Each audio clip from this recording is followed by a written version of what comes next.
नमस्कार। 5 मिनट्स अपने लिए में आप सभी का हार्दिक अभिनंदन है। आप सोच रहे होंगे कि पीछे तो थोड़ा-सा अंधेरा-सा नज़र आ रहा है कि आज मैं सुबह-सुबह ही कहाँ लग गया। तो एक्चुअली क्या है कि आजकल ना दिन में थोड़ी-सी व्यस्तता ज़्यादा चल रही थी, इसलिए मैं आपको वेडनेसडे को जो बुधवार को एक वीडियो डालता हूँ वो भी नहीं डाल पाया। तो मैंने सोचा कि सुबह-सुबह ही आज आपसे बात कर ली जाए। एक वीडियो आप लोगों के लिए मैं जितना मुझे थोड़ा बहुत ज्ञान है वो आप लोगों के लिए लेकर आया हूँ। तो आज हमारा विषय रहेगा अंगूर और उसमें भी विशेष बात रहेगी कि जो शुगर के मरीज़ हैं उन्हें अंगूर खाने चाहिए या नहीं खाने चाहिए, और अंगूरों में भी आप जानते हैं कई किस्में हैं, पर्पल किस्म के काले अंगूर आते हैं। तो आज हम बात करेंगे पेल ग्रीन अंगूर की, जो हरे-हरे से हल्का-सा पीलापन लिए होते हैं। तो पहले तो थोड़ी-सी बात कर लेते हैं इसकी कंपोज़िशन की। इसमें 79.2 ग्राम, मतलब अगर मैं 100 ग्राम अंगूर की बात करूँ, तो इसमें 79.2 ग्राम अंगूर जो हैं, वो अंगूर में मॉइस्चर होता है। प्रोटीन होता है 0.5 ग्राम, फैट्स होते हैं 0.3 ग्राम और मिनरल्स होते हैं 0.6 ग्राम। फाइबर होता है 2.9 ग्राम और कार्बोहाइड्रेट्स होते हैं 16.5 ग्राम। एनर्जी होती है 71 किलो कैलोरी, कैल्शियम होता है 20 mg, फास्फोरस होता है 30 mg और आयरन होता है 0.52 mg, यानी कि बहुत ही कम इसमें आयरन होता है। अब रिसर्चेस तो वैसे ये बताती हैं कि ये क्योंकि इसमें फैट्स आपने देखा होगा कि फैट्स 0.3 ग्राम नेग्लिजिबल फैट हैं, तो ये कोलेस्ट्रॉल को कम करके हमारे जो हार्ट की हेल्थ है, कार्डियो प्रोटेक्टिव जिसे हम कह सकते हैं, कि हमारे हार्ट को बीमारियों से बचाता है या उसके ऊपर जो फैट्स का लोड आता है उसको कम करता है, कोलेस्ट्रॉल को कम करता है। तो इस तरीके से हमारे लिए बहुत बेहतरीन कार्डियो प्रोटेक्टिव है। इसके अलावा ये एक बहुत रिच सोर्स है मेलाटोनिन का। मेलाटोनिन क्या है? स्लीप प्रमोटिंग एक हार्मोन है। अगर हम अंगूर का प्रयोग करते हैं, ग्रेप्स का प्रयोग करते हैं, तो मेलाटोनिन बढ़ता है जो कि अगेन जहाँ हमारे स्लीप डिसऑर्डर को ठीक करता है, यानी कि हमारी नींद की क्वालिटी को बेहतर करता है।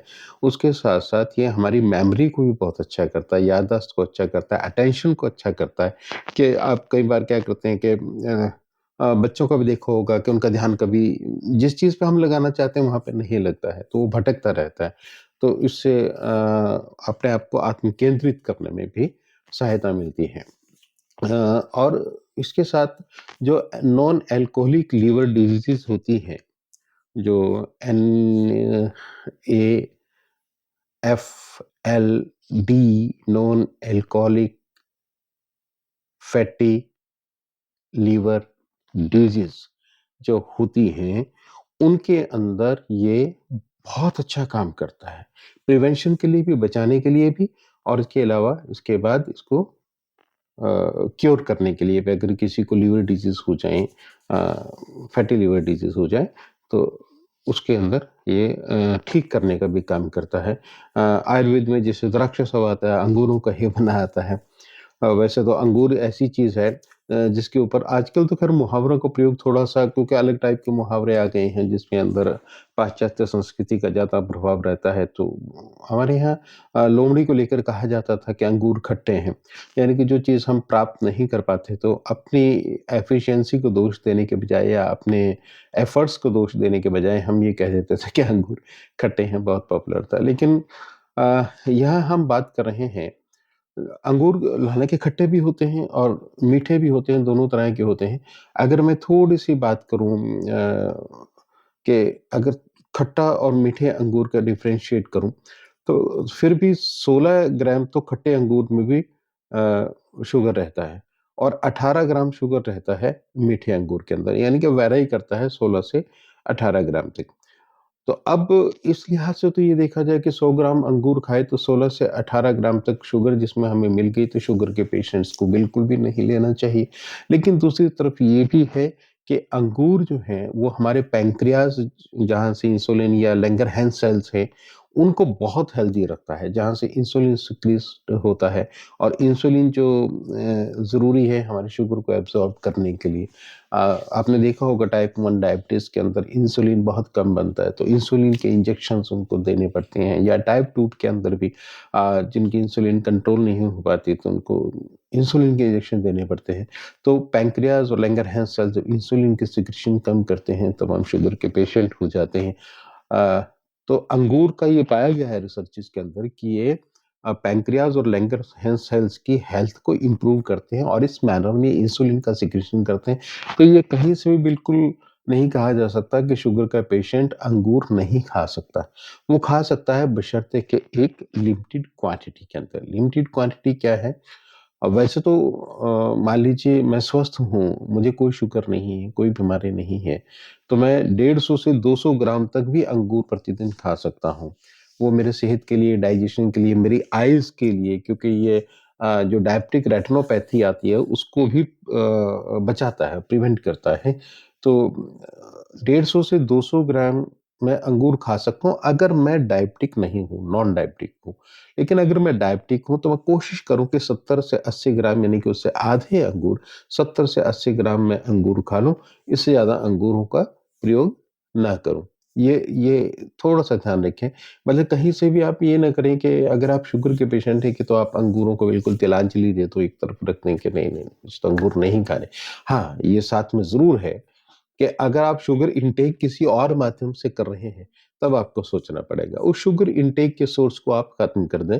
आप उसमें 70 से 80 ग्राम अंगूर को शामिल कर लें ताकि आपको मेलाटोनिन हार्मोन मिल जाए, आपकी स्लीप भी बहुत अच्छी हो जाए और डायबिटिक रेटिनोपैथी से भी आपको थोड़ा-सा बचाव रहे। तो मतलब आप ये चाहेंगे कि आपका लीवर भी बहुत अच्छा रहे, आप ये भी चाहेंगे कि आप फ्रेशनेस भी फ़ील करें, non alcoholic fatty liver disease से भी आपका बचाव रहे, तो आप अंगूरों का प्रयोग निरापद रूप से बिना किसी हेजिटेशन के कर सकते हैं, शुगर के पेशेंट भी कर सकते हैं। हालाँकि बहुत सारी चीज़ें ऐसी आती हैं, वीडियोज़ ऐसी आती हैं जिसके अंदर ख़ास तौर पे वो डिज़ीज़ जो जैसे डायबिटीज़ है, अब जिसका हाल-फिलहाल तक ये हम मानते हैं कि ये परमानेंटली क्योर नहीं किया जा सकता, कंट्रोल किया जा सकता। तो अगर कोई वीडियो एक ऐसी आ जाए कि आप ये इतना खा लें, इतना खा लें, इतना खा लें, आपको शुगर नहीं हो सकती है, आपको शुगर किसने कहा परमानेंट क्योर नहीं हो सकती है, परमानेंट क्योर हो सकती है, तो उस तरफ हमारा ध्यान ज़्यादा जाता है।